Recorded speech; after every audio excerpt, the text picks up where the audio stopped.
ODE has developed the annually required state test administration training to be provided in short, content-specific modules that can be delivered directly to district and school staff who will be serving as district-level users, DLUs, school test coordinators, STCs, or test administrators, TAs. These modules do not attempt to address every requirement, policy, or consideration that each of these roles need to understand and follow for successful testing. The focus of these modules is to provide an overview of major topics and serve as an orientation to the manuals and other resources available. Each required module includes optional points to pause and discuss questions provided or to insert locally developed questions relevant to the topic.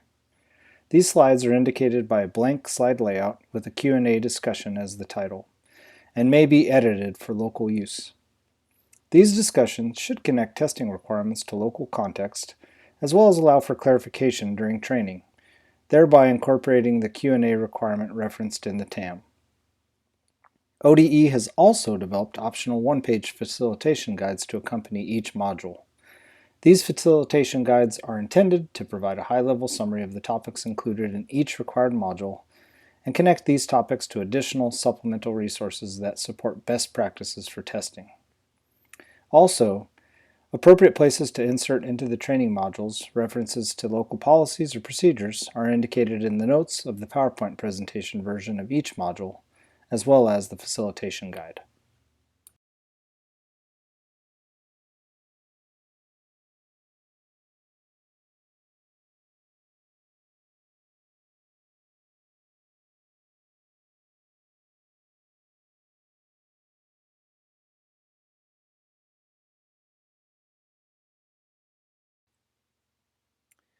DTCs are responsible for ensuring that all district and school staff involved in state testing receive the annual required training in test administration and security. DTCs are expected to coordinate and monitor which staff have access to the testing system and secure testing materials and data, which involves setting up the Oregon Statewide Assessment System portal or OSAS portal user accounts with appropriate levels of access.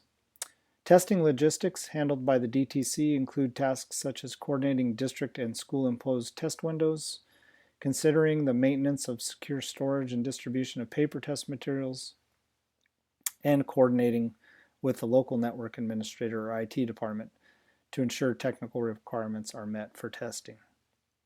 DTCs are expected to manage student testing options, such as coordinating and monitoring student test settings in TIDE, ensuring that students have access to the correct accessibility supports and test formats, such as the Oregon Extended or Braille, as well as ordering any paper testing materials, including the large print or Braille extended assessments.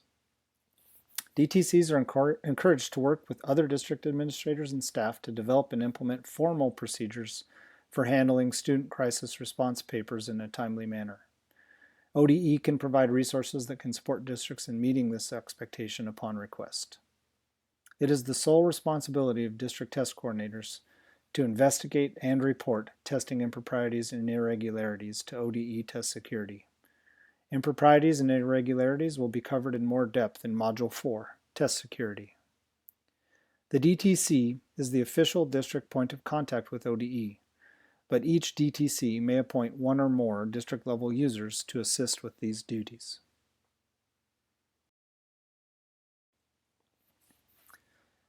School test coordinators are responsible for the following activities at the school level in support of the DTC. STCs are expected to ensure that all school staff involved in state testing receive the required annual training in test administration and security, including folks other than teachers such as classroom aides, instructional support staff, substitutes, and classroom volunteers.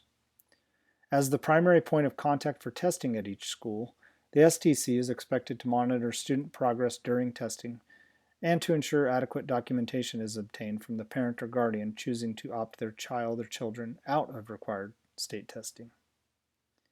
STCs are expected to coordinate school-specific test schedules, ensure secure storage and distribution of all paper test materials, and collaborate with school network administrator or IT support to ensure technical requirements are met for testing. STCs are expected to coordinate and monitor student testing options such as test settings in TIDE, ensuring that students have access to the correct accessibility supports and test formats, such as the Oregon Extended or Braille. It is necessary for STCs to support DTC investigation of any test improprieties or irregularities.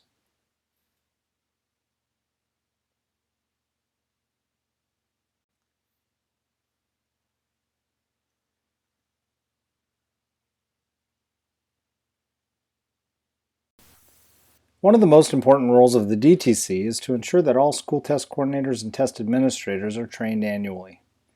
In addition to using the ODE-provided training modules, STCs and TAs must read the required section of the current year's TAM and OAM, as well as submit the correct completed Assurance of Test Security form. Once trained, STCs can assist the DTC in training TAs within their school. Please note that any individual who will be interacting with students during administration of an Oregon statewide assessment is considered a TA and must complete this training. To protect the security and validity of the assessments, DTCs are also responsible for ensuring that all non-TAs understand the importance of maintaining security and have submitted a signed non-TA Assurance of Test Security form. This includes any person with access to the secure test environment or materials, but who will not be interacting with students during administration of a test, such as front office or technology staff. To review the highlights that test coordinators must follow when planning their local STC and TA trainings, first, use these ODE-provided modules. Second, be sure to incorporate discussion, questions, and checks for comprehension into the trainings. Whether you are delivering the modules in person or having staff review them in advance, it is essential to ensure that staff have an opportunity to discuss requirements and seek clarification. This is also a great opportunity to engage staff in applying the requirements to your local context. Optional pause points to incorporate discussion have been built into the training modules. Third, coordinate with others in your district or school to identify all staff who need training. This may mean reaching out to the local EL coordinator to identify staff administering the ELPA or ELPA screener, or to the local special education coordinator to identify staff who will be administering the Oregon Extended assessments or the online tests in Braille. This may also involve identifying substitute teachers who may be involved in testing to ensure that they are trained. Some districts may benefit from coordinating regionally on this point.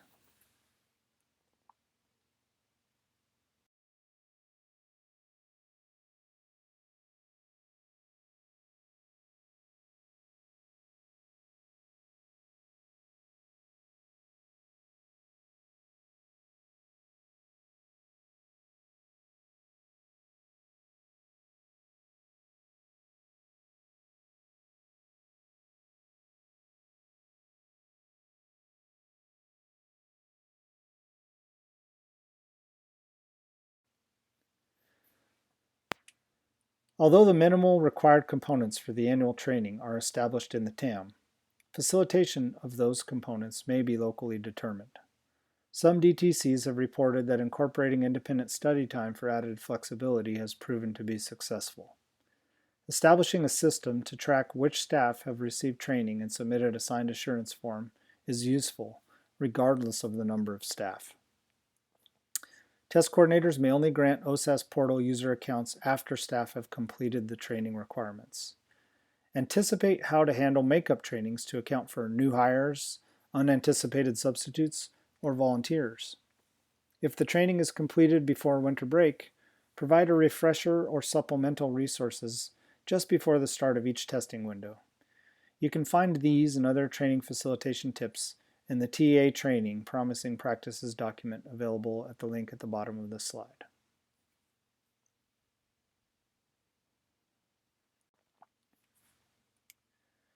In addition to ensuring that all staff receive their training before testing begins, test coordinators are also responsible for ensuring that all staff involved with testing receive any ODE-issued testing updates throughout the year. Examples include the weekly assessment and accountability update sent out to DTCs and others who have signed up to receive it each Thursday, just-in-time alerts sent out to the DTC listserv, and reminders about upcoming test windows, data submission deadlines, and scheduled downtimes. The Assessment and Accountability Checklist is a great resource for tracking upcoming events and due dates. Another communication resource available to DTCs to stay on top of the latest information is the monthly informal DTC webinars hosted by ODE. The schedule of webinars and links to join are included in the AA updates. Once staff have been trained, DTCs are also responsible for creating accounts in the OSAS system. STCs can also create user accounts for SRVs, TAs, and TTs within their school. Step-by-step instructions for creating district and school-level accounts, as well as descriptions of each user type, are included in the TIDE user guide.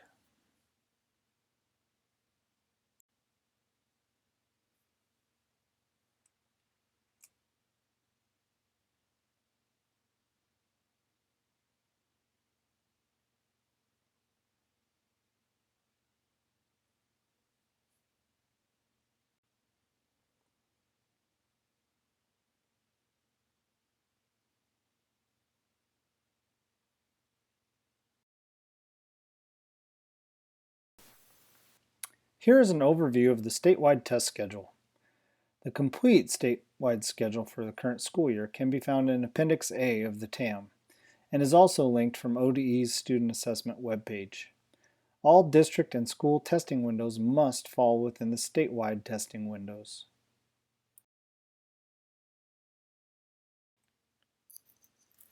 When setting your school-level test windows, keep in mind that the tests are not timed, and students should be allowed to continue testing as long as they are making progress. While there is no set time limit, schools may find it helpful to set schedules using the estimated testing times table in section 5.1 of the TAM. This shows times based on the 80th percentile, or the amount of time needed for 80% of students to complete the test. Many students will finish faster, and some, approximately 20%, may require additional time. When planning your test schedule, consider the options for breaking up the test across multiple test sessions or days. Section 6.4 of the TAM includes information about the pause rules and test expirations that apply by test.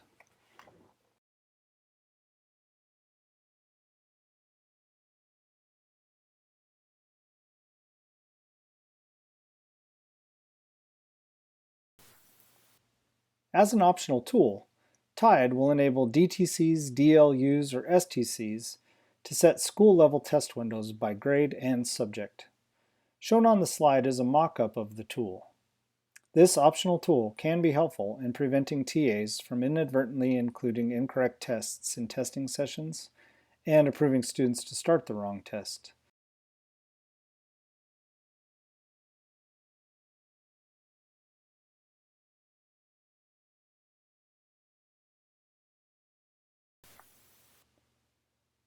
Building a testing schedule at any school can become a very complex task. Here are some suggestions or considerations for building a testing schedule. First, take an inventory of all potential locations and devices that will be used for testing. Starting with a clear picture of the space and technology resources will help identify potential resource issues early in the planning process. Second, identify students who will be taking each test. Don't forget to consider special accommodations such as the Braille interface or students who are taking the extended versions of the English Language Arts, math, or science assessments. Early identification of students who will be taking multiple tests can inform later decisions to mitigate student testing fatigue. Next, determine your non-negotiables. These are unique to each school or district and should be a reflection of your local values, school culture, and priorities. Examples of non-negotiables are previously scheduled events during testing that should be avoided, such as a field trip for an entire grade level.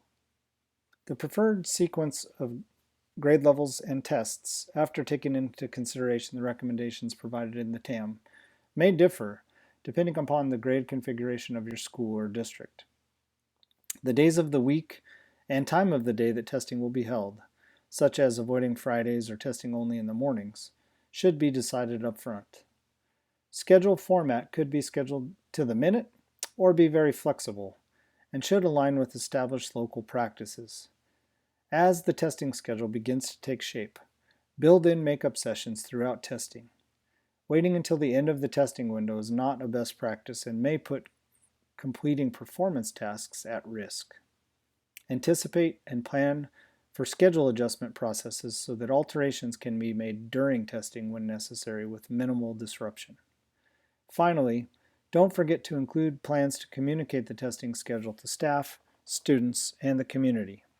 Remember that the testing schedule should ensure that adequate resources such as technology, space, and time are provided to students so that they are best able to demonstrate what they know and can do on the tests.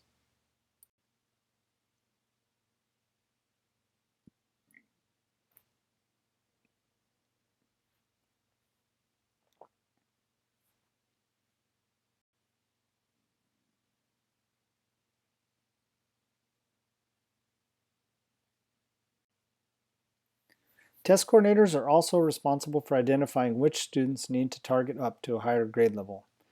Your regional ESD partner is available to assist with the targeting setting up in TIDE. The rules for targeting up are unique to each test, and only a high-level summary is provided here for those rules. Consult Appendix B, Student Inclusion in the TAM, for more detail. Test coordinators are responsible for ensuring that each student receives the appropriate tests with the appropriate accessibility supports. For the online tests, this includes ensuring that embedded supports in the testing interface, are set in TIDE, and that the resources and materials are available on hand for non-embedded supports, which are supports outside of the testing interface, before students test. The selection of supports and the different types of supports are addressed in more depth in Module 3, Accessibility Supports. Test coordinators are responsible for managing test formats for students, such as which students need the Oregon Extended Assessment instead of the grade level online tests. TIDE provides the option for DTCs and DLUs to restrict student access from specific online tests to help ensure students do not access the wrong test. Consult the TIDE user guide for step-by-step instructions on restricting test access. Test coordinators need to track which students require Braille formatting, which students require the translated Spanish test, which students need to retest, and which students are not testing due to being opted out by their parent or guardian. The restriction feature in TIDE may be helpful in managing access for students who will not be taking a test due to a parent opt-out.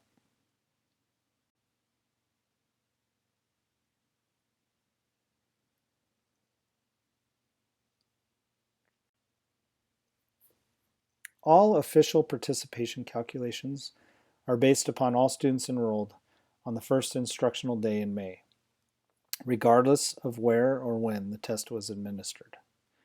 The participation expectation remains 95% of all students in each tested grade for English Language Arts, Mathematics, and Science, which includes both the general or extended assessment. For the English Language Proficiency Assessment, participation of all eligible students is expected. These participation requirements are set by federal statute and have been upheld in the most recent reauthorization of the ESEA, the Every Student Succeeds Act, or ESSA. Participation requirements apply at the school, district, and state levels. Specific to managing student participation and tracking parent-requested opt-outs, test coordinators responsible for tracking ELA and math opt-out requests in accordance with ORS 329-479. Districts are responsible for providing parents and adult students with the ODE-provided 30-day notice and opt-out form 30 days before the start of the statewide test window. Districts are also responsible for providing parents and adult students with an annual notice at the start of each school year.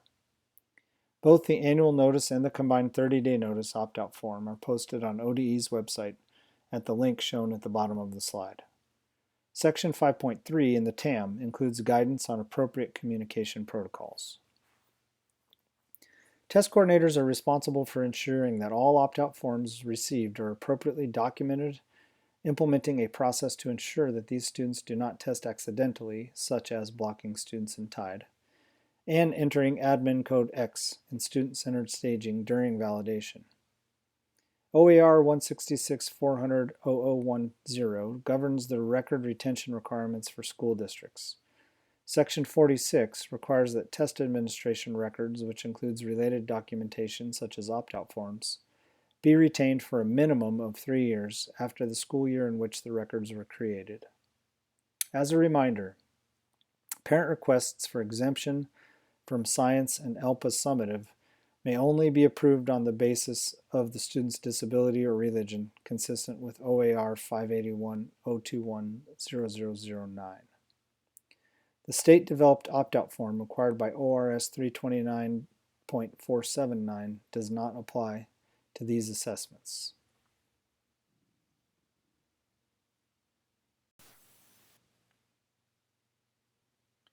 The specific approach to communicate with parents about state testing and the option to opt out is up to each district and their local communication protocols.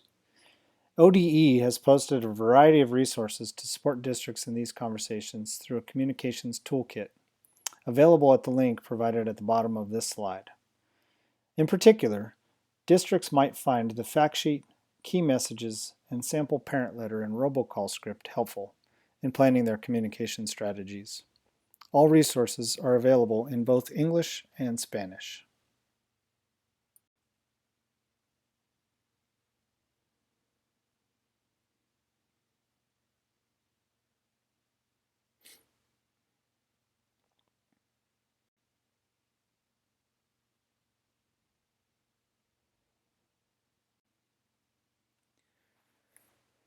Your regional ESD partner is available to provide hands-on support to answer questions and assist with processes such as setting student accessibility supports, targeting students up, and submitting assessment-related data collections.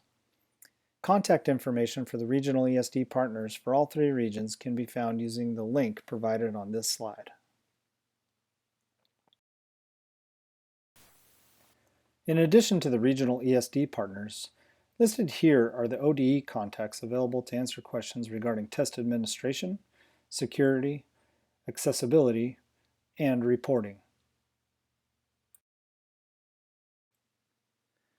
This is a summary of the annual training reading requirements for test coordinators. This information can also be found in section 1.5, Training Requirements, in the TAM. Finally, the links to the resources referenced on previous slides, as well as others that will be helpful through the year, are provided here. This concludes the Test Coordinator training module.